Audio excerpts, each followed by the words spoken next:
His sister humiliated the Duke's bride at dinner. Then everyone saw the truth she hid. The call came on a Thursday. Nadia Blake had been standing in the middle of a hospital corridor, clipboard in hand, talking to a nurse about supply shortages, when her phone buzzed in her coat pocket. She had almost ignored it. She was used to ignoring things that could wait. Most things could wait. She had learned that the hard way, in rooms where waiting was the only option anyone had left.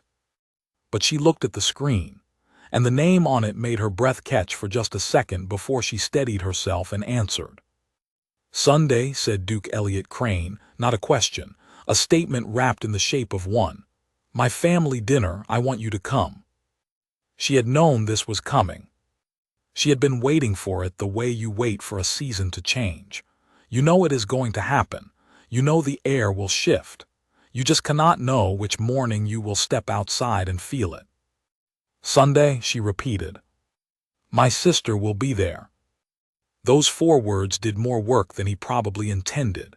Nadia had heard about Celeste Crane, not from Elliot directly. He was not the kind of man who warned people about things. He believed in letting people form their own opinions. It was one of the things she had come to admire about him, and occasionally wanted to argue with him about, because some things deserve a warning.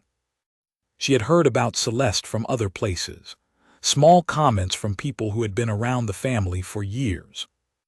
The way those comments were always delivered carefully, with a particular kind of smile that people use when they want to say something true without being the one who said it. She had pieced together a picture. The picture was clear enough. "I will be there," Nadia said. She wore a navy dress, simple, well-fitted, not trying to announce anything. She had stood in front of her mirror for exactly 4 minutes before deciding, which was 3 minutes longer than she usually spent on such things, and she was mildly irritated at herself for that. She was not a woman who dressed for rooms. She dressed for herself. But she was honest enough to admit that Sunday was not just a dinner. It was a test, and she had never in her life walked into a test unprepared. The house was large in the way that old money is large. Not loud about it. Not new money glass and open plans. It was stone and dark wood and high ceilings that had watched decades of complicated family dinners and said nothing. Nadia noticed the gravel under her feet as Elliot's car rolled up the long drive. She noticed the roses along the east wall, late blooming, still holding on into the cool weather. She noticed these things because she always noticed the edges of places before she noticed the centers. Elliot held the door for her. He was a tall man with a measured way of moving, like someone who had been told from childhood to take up less space than he naturally would, and had never fully decided whether that was good advice. "Ready?" he asked. "Yes," she said, and meant it. The entry hall smelled like candle wax and something roasting in the kitchen. There were voices from the dining room, several of them. Nadia counted without trying to. 6 distinct voices, maybe more. She had expected a small dinner. She had not been told it would be a small dinner, but she had hoped. The hope had been her first mistake of the evening, though she did not know that yet. Celeste came out of the dining room before anyone else. That was the first thing Nadia noted. Not that Celeste was beautiful, though she was, in the polished way that comes from never having been asked to be anything else. Not that she was dressed impeccably, though her cream silk blouse and tailored trousers were chosen with the precision of someone who understood that clothes are a form of communication before a single word is spoken. What Nadia noted first was the timing. Celeste had come out first, deliberately. Before Elliot could bring Nadia into the room, before the group setting could soften the introduction, Celeste had stepped into the hall alone, in that personal space between outside and inside, and had taken control of the moment before it had even begun. "You must be Nadia," she said, both hands extended, warm voice, wide smile, eyes that were doing something entirely different from the rest of her face. "I am," Nadia said. She shook both hands. Celeste's grip was firm and brief. "We have heard so much about you," Celeste said. And there it was, right at the start. Nadia caught it the way you catch a coin someone flips at you. The phrase was designed to sound welcoming. In practice, it was a door closing. It told Nadia that she had already been discussed, categorized, and filed before she arrived. It told her that whatever version of her was circulating in this house, she had not been the one to offer it. Elliot put his hand briefly on the small of Nadia's back. The gesture was gentle. Also, she thought, slightly too late. "Come in," Celeste said, turning toward the dining room. "Everyone is waiting." The table seated 12. Nadia counted the chairs without making it obvious. She had been placed at the far end, down near the elderly aunt and two cousins she did not know. Elliot sat at the head. Between them, 11 people, 6 of whom Celeste had clearly briefed in the hours before Nadia's arrival. Nadia understood this not because she was suspicious by nature, but because she had spent enough time in rooms where decisions were made before the meeting started to recognize the pattern. She sat down, smoothed her napkin across her lap, looked at the centerpiece, which was an arrangement of white flowers she did not know the name of. She made a quiet note to ask the aunt about them, because the aunt, she had already decided, was worth talking to. The aunt was named Alina. She was 81 years old, and she had the eyes of someone who had long since stopped being impressed by things that were designed to impress her. She looked at Nadia for a long moment when they were introduced, then nodded once, which Nadia took as a good sign. Across the table, a cousin named Philip was already talking about something that had happened at a golf club. 3 people were listening. 2 were pretending to. The youngest cousin, a girl of about 19 named Lucy, was looking at her phone under the table with the focused guilt of someone who knew she should stop but could not quite manage it. The wine was poured. The first course was coming. Celeste took her seat at the other end of the table, equidistant from Elliot and Nadia, and the dinner began. Nadia picked up her water glass and took one careful sip. She was ready. She had been ready since Thursday. What she was not ready for was how good Celeste was at this. Not because she had underestimated her. She had not. She had walked in expecting someone skilled. What she had not fully accounted for was the particular pleasure Celeste took in the craft of it, the way an artist loves not just the result but the process. Every line was placed. Every pause was calculated. Every smile landed on exactly the right face at exactly the right moment. The evening had already begun its work, and Nadia had not yet said a word. She looked down the long table at Elliot. He was listening to something Philip was saying. He had not looked at her in 2 minutes. She looked at the white flowers in the centerpiece.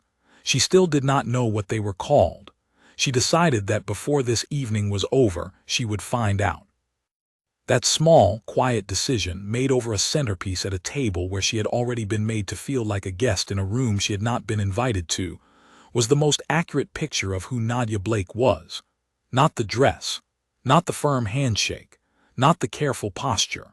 This, the private, unhurried decision to learn the name of the flowers because the flowers were worth knowing about, regardless of everything else happening around them. Alina, sitting to her left, leaned slightly in her direction.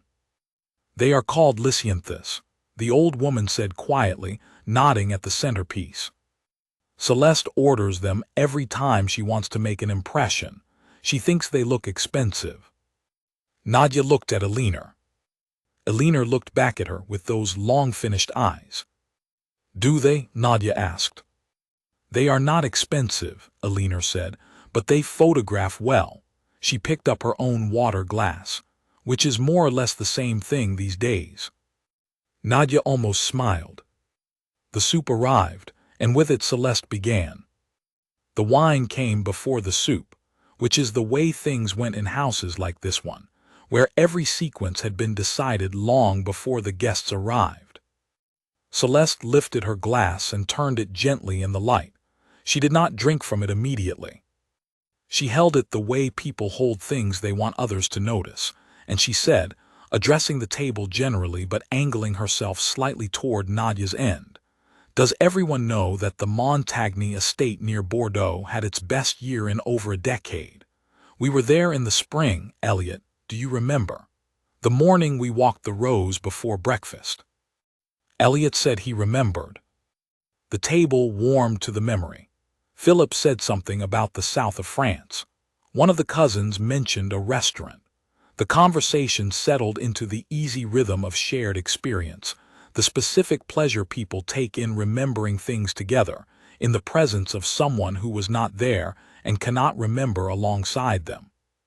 Nadia listened. She did not pretend to know the estate. She did not reach for the conversation. She sipped her water and she listened, because listening was something she did seriously, and because she had long ago understood that the most useful information in any room is not what people say when they are performing, but what slips out when they think no one is paying attention. Nadia, Celeste said, turning with the full warmth of her attention in that direction, do you have a preference? With wine, I mean. I drink what is in front of me, Nadia said pleasantly, and I enjoy it. A small pause, just long enough to register. Celeste smiled. That is such a lovely way to be, she said. The kind of sentence that sounded like a compliment until you took it apart. The soup arrived. It was a pale, smooth thing in wide bowls, cream-colored, garnished with something green and delicate. Nadia looked at it and thought it was probably very good. She was right. It was excellent. She noted this and moved on. Celeste had continued speaking. She had a talent for making her voice the center of a room without raising it. She simply angled it correctly, the way you angle a mirror to direct light, and the room followed.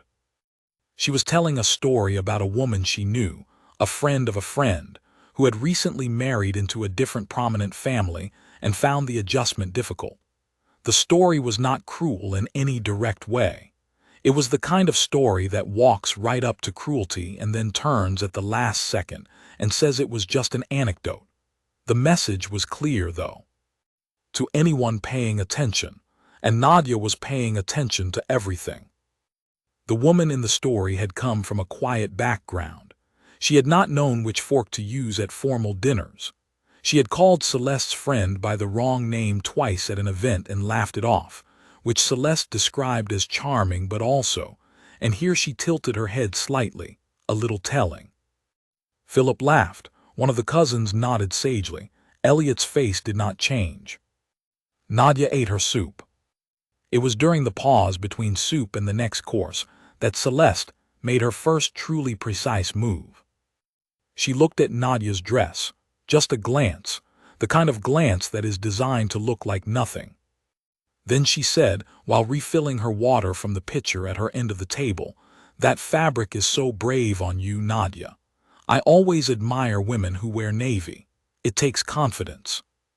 The table did not erupt. It absorbed. That was the thing about Celeste's technique. She did not drop bombs. She released small things into the air and let the air do the work. The word brave, applied to a clothing choice without any further explanation, did exactly what she intended it to do. 3 women at the table understood immediately. The men mostly did not. Elinor understood. Nadia could tell by the almost imperceptible stillness that passed over the old woman's face, but Elinor said nothing. Nadia looked up from her bowl. "Thank you," she said, warm, unhurried. Nothing behind it that Celeste could use. Celeste blinked, a tiny adjustment. She had expected something to work with. Nadia had given her nothing. The next course arrived and Celeste moved smoothly into the next approach. She asked about Nadia's work. School teacher, Elliot had said, primary level, a public school in the city. "That must be so rewarding," Celeste said. The word rewarding, in that particular tone, in that particular room, meant something close to its opposite. It meant small. It meant adequate. It meant the kind of thing you say when you want to sound respectful of a life you find unremarkable. "It is," Nadia said. She did not elaborate. She did not defend. She simply agreed and let the moment pass. This was the second thing that unsettled Celeste, though nothing in her face confirmed it. She was not getting friction. She had prepared for friction. She had prepared for defensiveness, or for the specific brittle brightness that insecure people wear at dinners like this.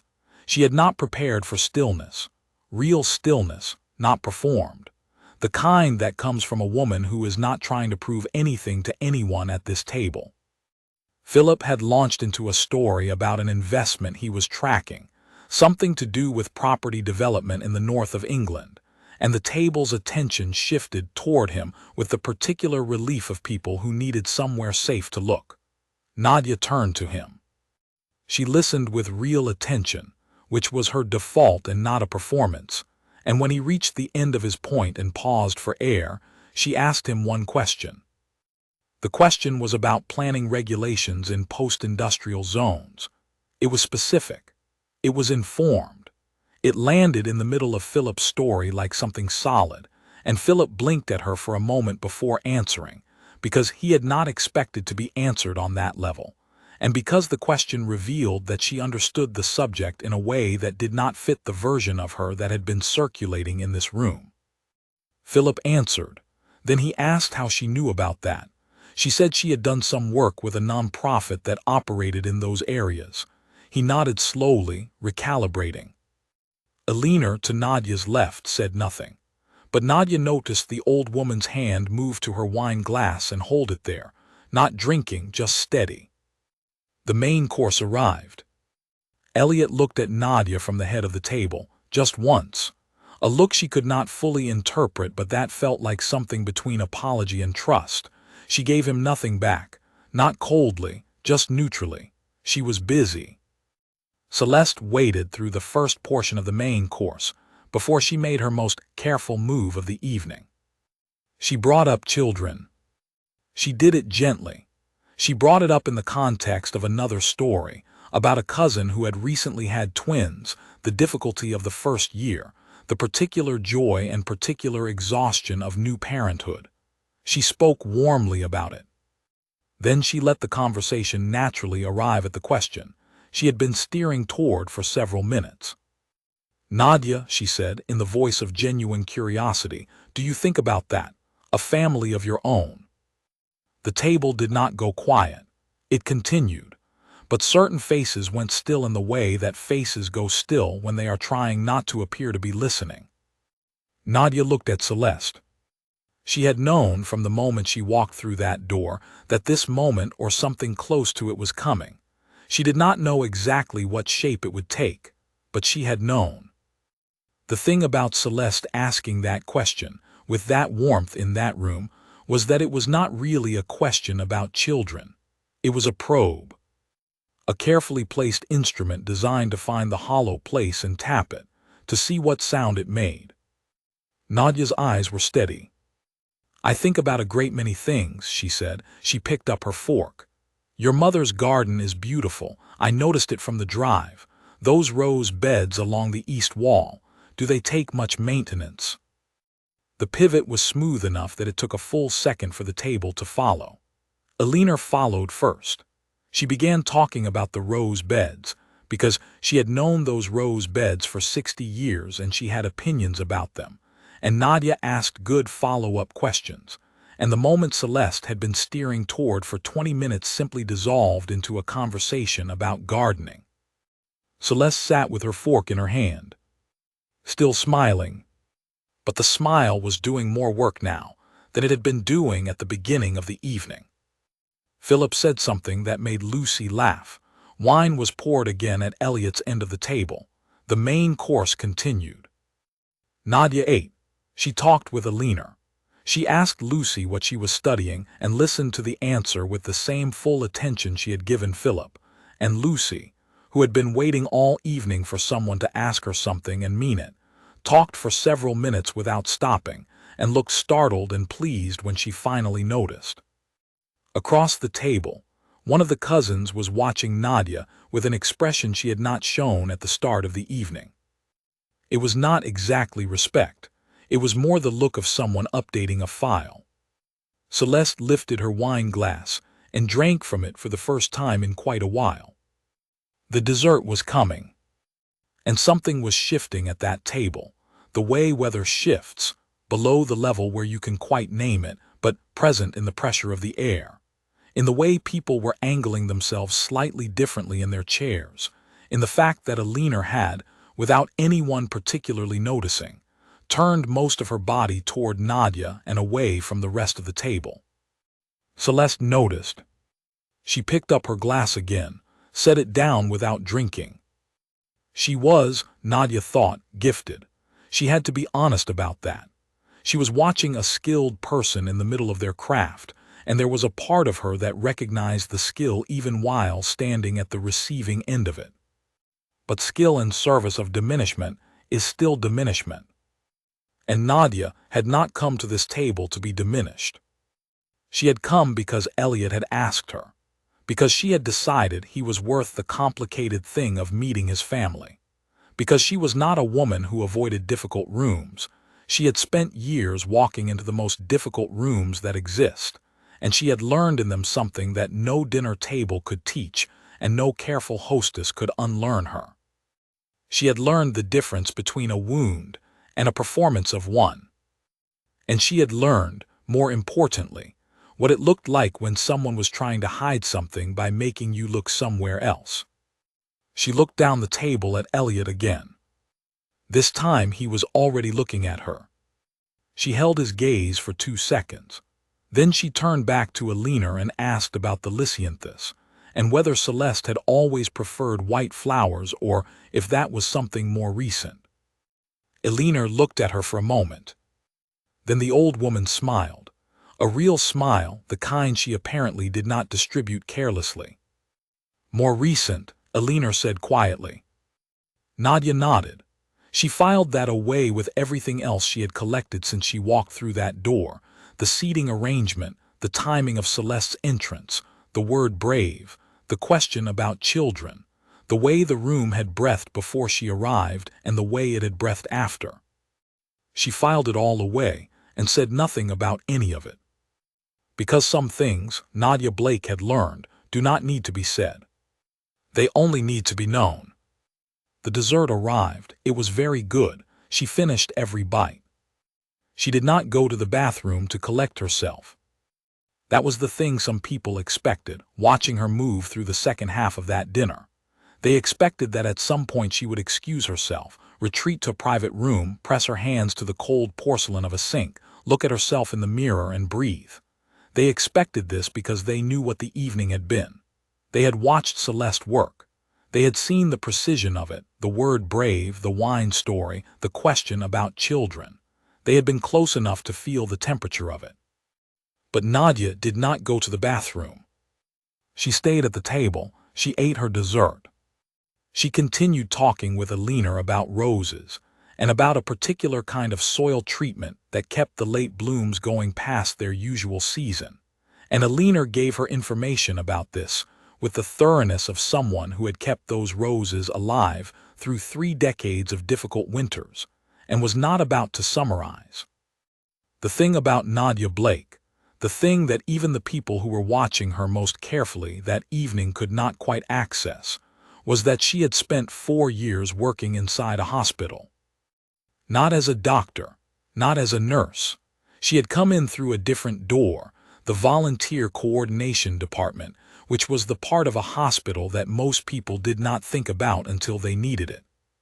She had started there at 28, after a year that had ground her down to something she barely recognized, a year she did not discuss and did not narrate and did not allow to define the story she told about herself, because she had decided early on that the hardest years of a person's life were not an explanation.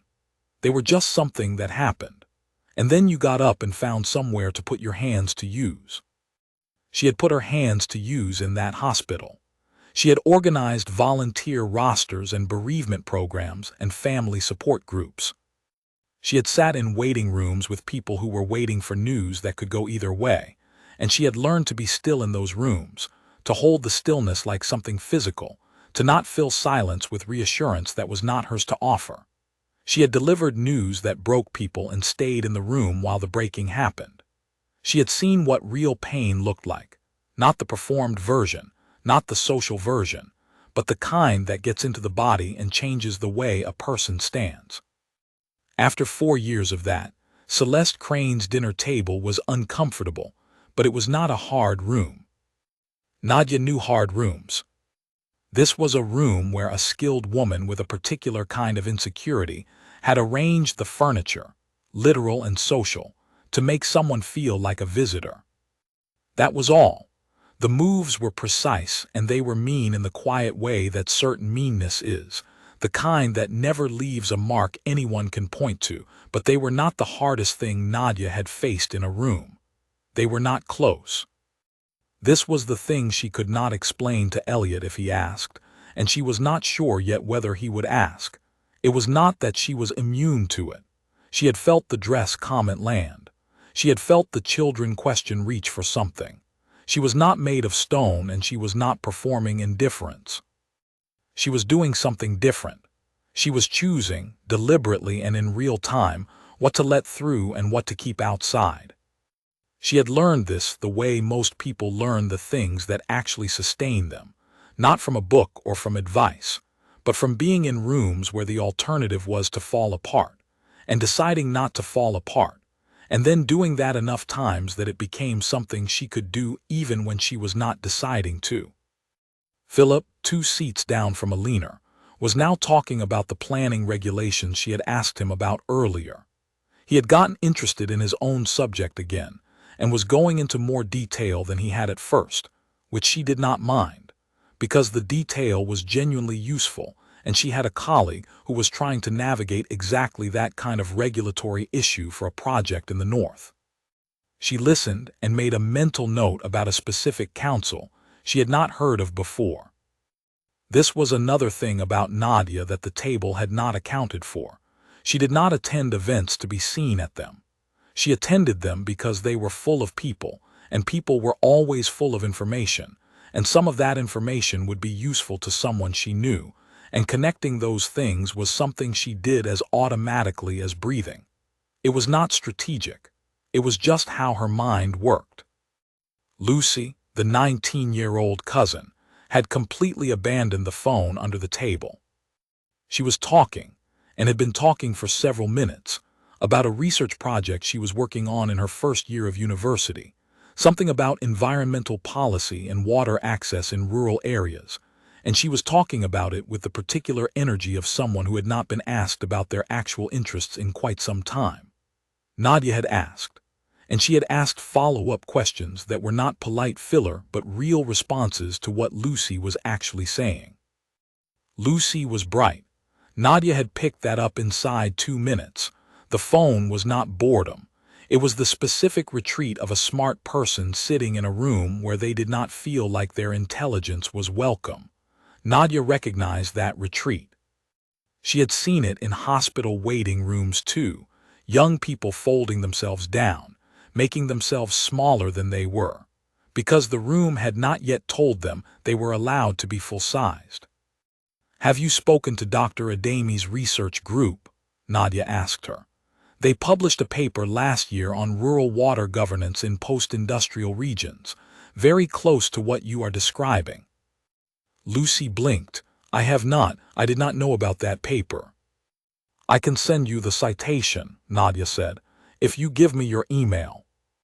Lucy said yes. She wrote her email on a small piece of paper torn from the back of her place card, and passed it to Nadia with an expression she was trying to make look casual, but which was actually something closer to gratitude.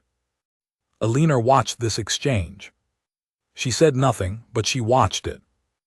And then she did something quiet and significant. She picked up her wine glass, turned it gently between her fingers, and glanced toward Celeste's end of the table. She looked at Celeste for a moment. Then she looked back at Nadia. Then she looked back at her wine. It was the kind of look that contains an entire renegotiation.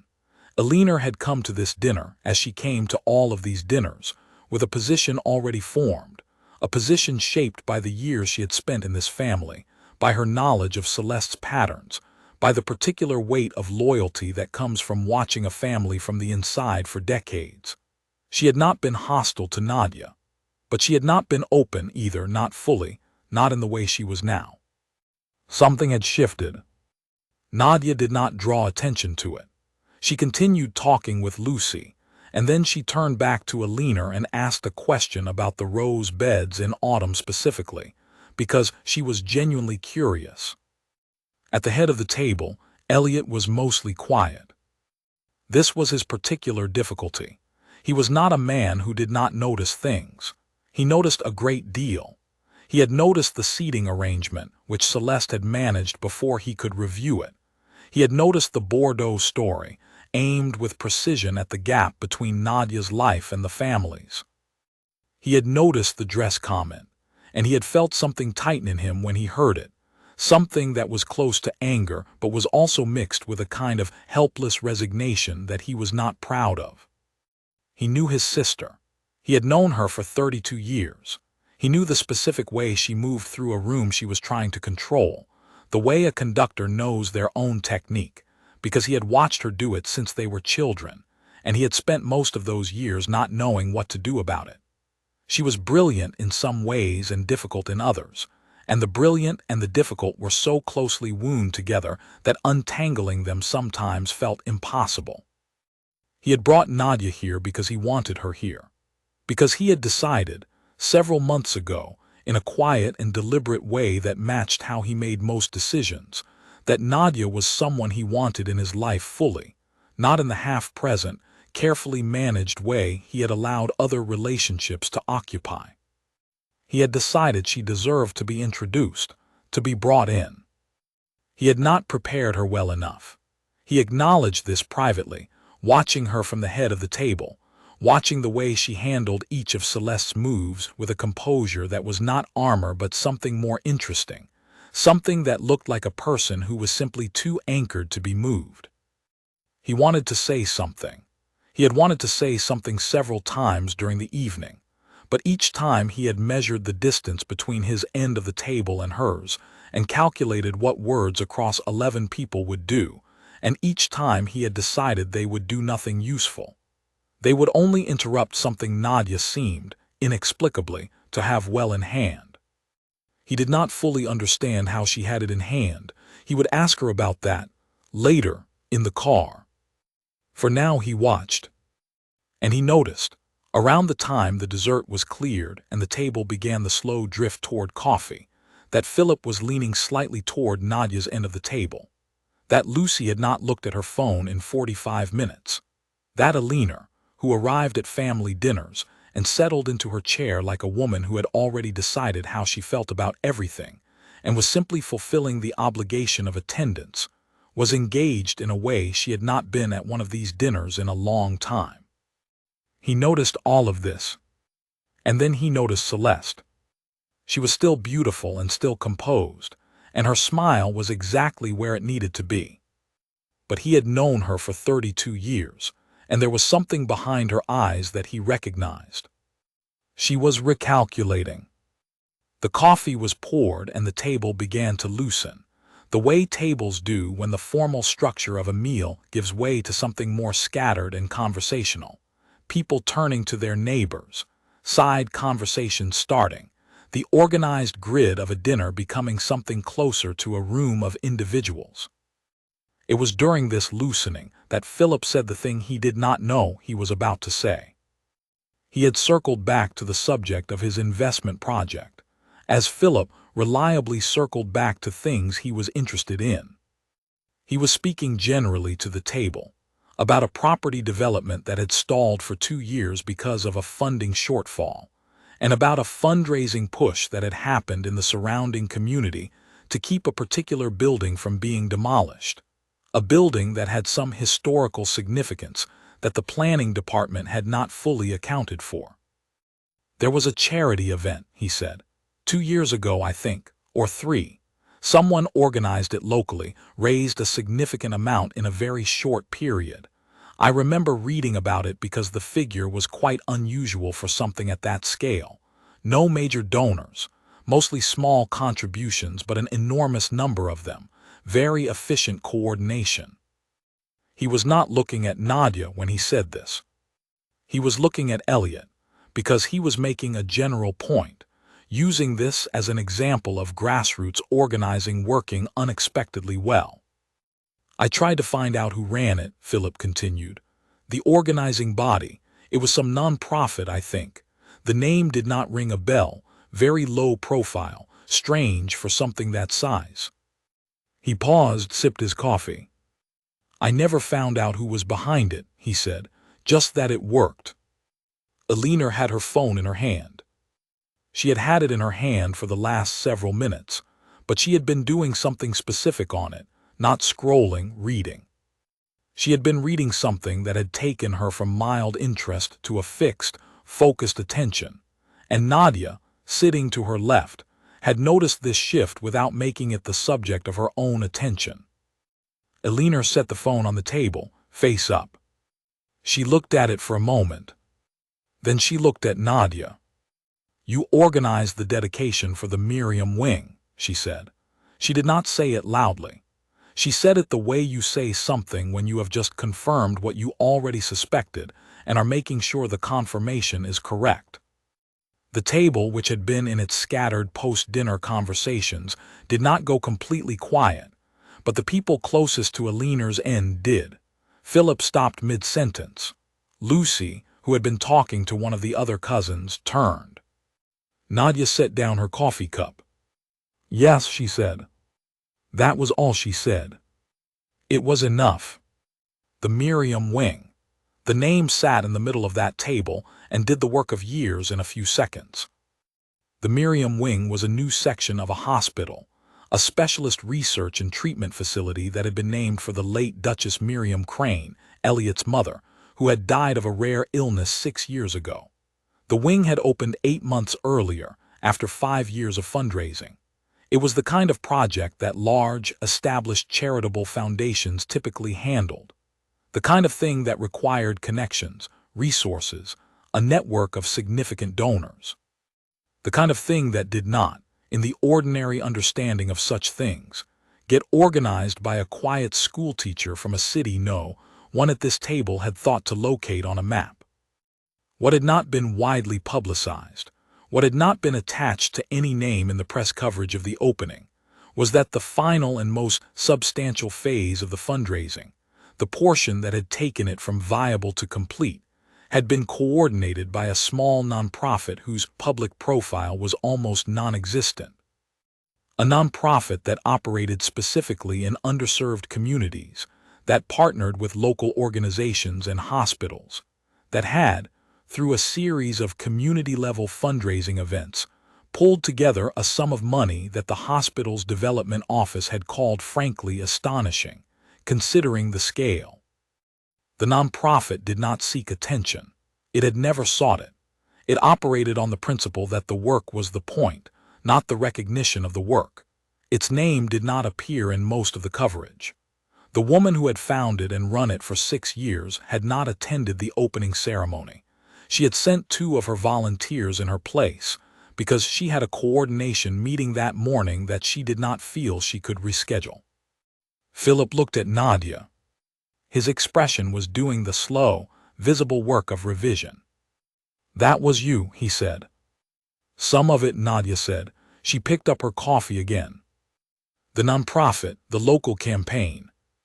Yes. The Miriam wing is named for Elliot's mother, Philip said, more to himself than to the table, because he was working through the logic of it and it was taking him a moment. I know, Nadia said. You did not tell anyone that. There was nothing to tell. It was the right project. The foundation had the right community connections. It came together. She paused. The wing is what matters, not the coordination. The table was quiet. Not the polite quiet of people trying not to appear to be listening. A different quiet. The kind that happens when a room collectively revises something.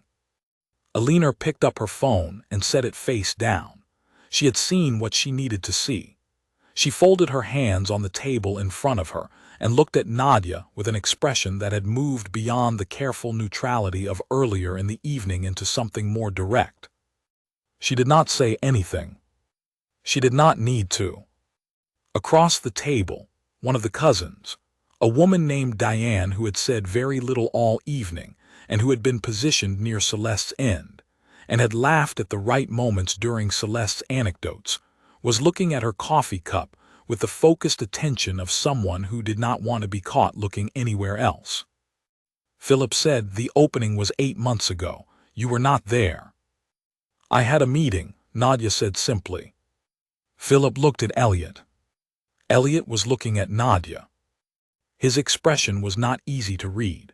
There was something in it that might have been surprise if he had been a man who showed surprise easily. There was also something else, something below that, something that had been quietly growing in him through the evening as he had watched her move through Celeste's dinner with that impossible, unperformable steadiness, and which had now resolved into something clear and still and solid, like a photograph coming into focus. He had not known about the foundation. He had not known the full scope of it. He knew she did nonprofit work.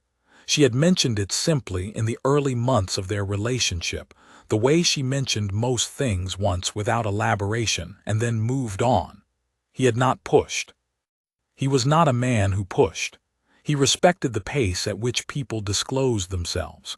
He had assumed, from the way she spoke about it, that it was important work done at a modest scale. He had not known it was this.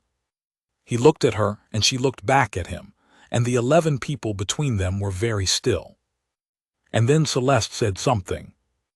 Her voice was perfectly measured. The warmth in it was exactly calibrated, not a hair out of place. "Nadia," she said, "why did you not mention this, any of it?" There was a version of this question that was genuine. There was also the version Celeste was asking, which was something closer to a last move, an attempt to reframe the revelation as an act of concealment, to suggest that Nadia had been withholding strategically rather than simply being private. Nadia looked at her. She took a moment, not because she was uncertain, but because she was choosing the right words with the same care she applied to everything. "You asked me when I arrived if I preferred a particular wine," she said. "You asked me what I thought of the fabric choices for formal dinners. You asked me whether I thought about having a family. You did not ask me what I did." She said this without sharpness, without performance, with the same level tone she had used all evening. "So I talked about what I was asked about," she finished.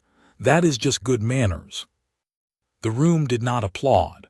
The room was not that kind of room, but something moved through it, a current, quiet and unmistakable, and it landed on every face differently and on Celeste's face in a way that was very still. Elena made a small sound. It might have been a laugh. It was short and it was quickly over. Philip looked at Nadia for a moment longer. Then he looked at his coffee. Lucy, under the table, had her phone in her hand again, but she was not looking at social media. She was looking up the paper Nadia had mentioned, the one about rural water governance. And Elliot, at the head of that long table, with 11 people between himself and the woman he had brought here to meet his family, reached across the table. Not across 11 people. That would not have been possible.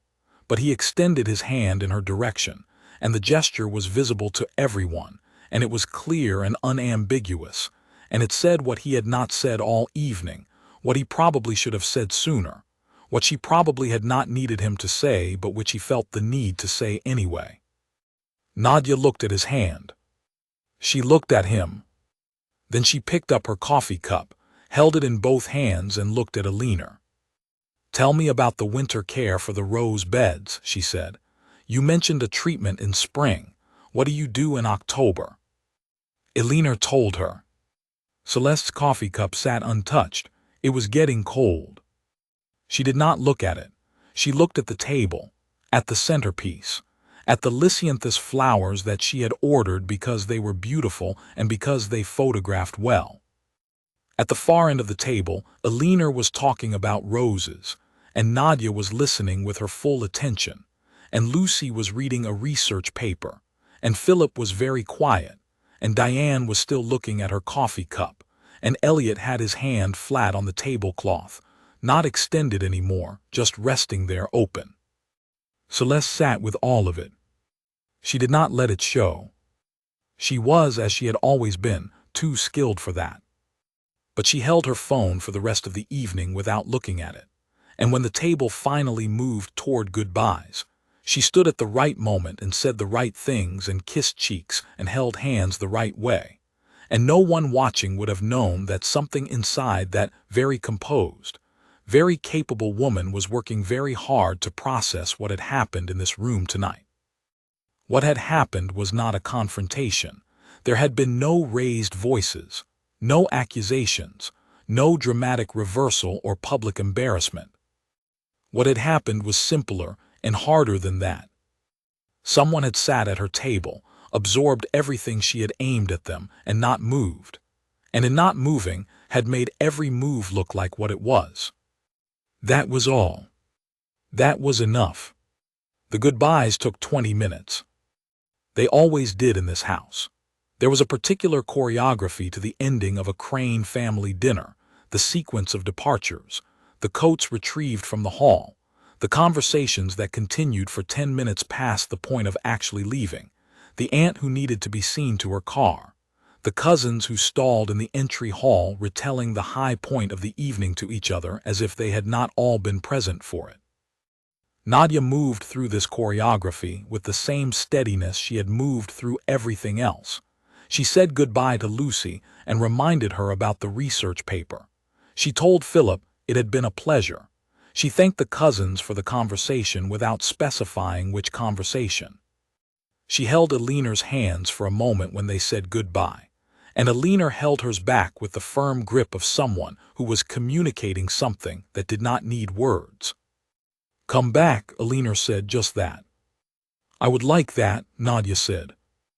When it was Celeste's turn, they stood in the entry hall, and Celeste was exactly who she had been all evening. She took both of Nadia's hands. She said it had been wonderful to finally meet her. She said the evening had been lovely. She said they must do this again soon. She said everything that was required in that moment with the precision of someone who had said required things in difficult moments many times before. Nadia looked at her. "Thank you for the dinner," she said. "The soup was excellent." Celeste smiled. "I will pass that along to the kitchen," she said. They stood there for exactly 1 beat longer than necessary. 2 women in a hallway, one of whom had spent the evening trying to reduce the other, and one of whom had spent the evening simply being herself, and both of them knew clearly what had happened, and neither of them said so. Then Elliot touched Nadia's arm, and they went out into the cool night air. The gravel under her feet again, the roses along the east wall, dark now, just shapes in the evening, the car at the end of the long drive. She got in. The door closed. The quiet of the car was a different kind of quiet from the quiet of that table. This one was just quiet. Elliot started the engine. He drove down the long drive and turned onto the road, and they were in the ordinary world again, with streetlights and the sound of other cars, and the radio that he did not turn on. They drove for several minutes without speaking. Then Elliot said, "The foundation." "Yes," she said. 6 years. 7, actually. The 7th anniversary was last spring. He was quiet for a moment. "The Miriam wing," he said. She looked out the window. The road was dark here between towns, just the headlights and the hedge rose on either side. "I did not set out to be connected to your family," she said. "The wing was the right project for the foundation. The community connections made sense. The regional hospital network was one we already worked with. It was a practical decision." "I know that," he said. "I am not telling you this to explain myself. I am telling you because I think you were sitting at that table wondering." He was quiet again. "You never told me," he said. "You never asked what I did," she said. "You asked who I was." That landed in the car and stayed there. He did not answer it immediately. He drove. The road curved. The lights of a town appeared ahead, spread out below a low hill. She watched them come closer. "Who I was," he said finally. Not a question, repeating it, the way you repeat something when you are measuring it. "You asked me about my life," she said. "Not my resume. I appreciated that. Most people lead with what you do because it is easier than asking who you are. You led with who. That mattered to me, so I told you who. The work is part of it, but it is not the front of it. He looked at the road. I should have seen you sooner, he said. You saw me fine. I mean this tonight. She turned to look at him then, his profile in the passing lights, the measured way he held the wheel, not tight, just sure. Tonight was not about being seen, she said. It was about being in a room with your family and being myself in that room. That is all. He did not answer for a moment. My sister, he began. I know, Nadia said. She is not a bad person. I did not say she was. She is, he paused, afraid. Nadia looked at him. He was still looking at the road. He had said the word like it cost him something to say it, like he had been holding it in a particular place for a long time. She has been the person in that house who held things together, he said. After our mother, she organized everything, managed everything, made sure everyone was fine and the dinners happened and the family stayed in contact. She has been doing that for 6 years, and she has not been asked whether it was what she wanted to do or what she simply took on because someone had to. He was quiet. That does not make tonight acceptable, he said. No, Nadia agreed. It does not, but it makes it understandable. You are very reasonable about it. I am not reasonable about it, she said. I am not particularly comfortable about it. But I have spent time with people in real difficulty, and I understand the difference between cruelty and fear wearing cruelty's clothes. Your sister is afraid I am going to change things. She is probably right. Things are going to change. She knows that, and she does not have a place to put it yet. He looked at her then briefly, before returning his eyes to the road. I do not know how you do that, he said. Do what? Hold all of it at once, the evening, what she did, what I did not do, and still be fair about it. Nadia looked at the lights of the town. They were almost there now. I learned it in a hard room, she said. I do not recommend the curriculum, but it turns out to be useful. He nodded slowly. They came into the town and slowed for the first set of lights. The red light sat on the bonnet of the car and made the dashboard a warmer color. I would like to know more, he said, about the foundation, about all of it. I know, she said, I will tell you. Not tonight, he said, which surprised her. No. Tonight you had dinner with my family. That is enough for one evening. He paused. I am sorry about the seating. It was fine. It was not fine. No, she said, it was not fine, but I handled it. You did. I always do, she said, not with pride, just as a statement of fact, the way she said most things. The light changed, he drove. And in the house behind them, after the last of the cousins had left, and Alina had been seen safely to her car, and the kitchen staff had cleared the last of the cups, Celeste stood in the empty dining room. The table had been cleared. The candles had been blown out. The lisianthus in the centerpiece were still white and still beautiful and still not particularly expensive, and they were still the flowers she ordered when she wanted to make an impression. She stood at the end of the table where she had sat all evening, at the opposite end from where Nadia had been, and she looked down the length of it. 11 empty chairs between the two ends. She looked at the far end for a while. Then she looked at her phone. She opened it.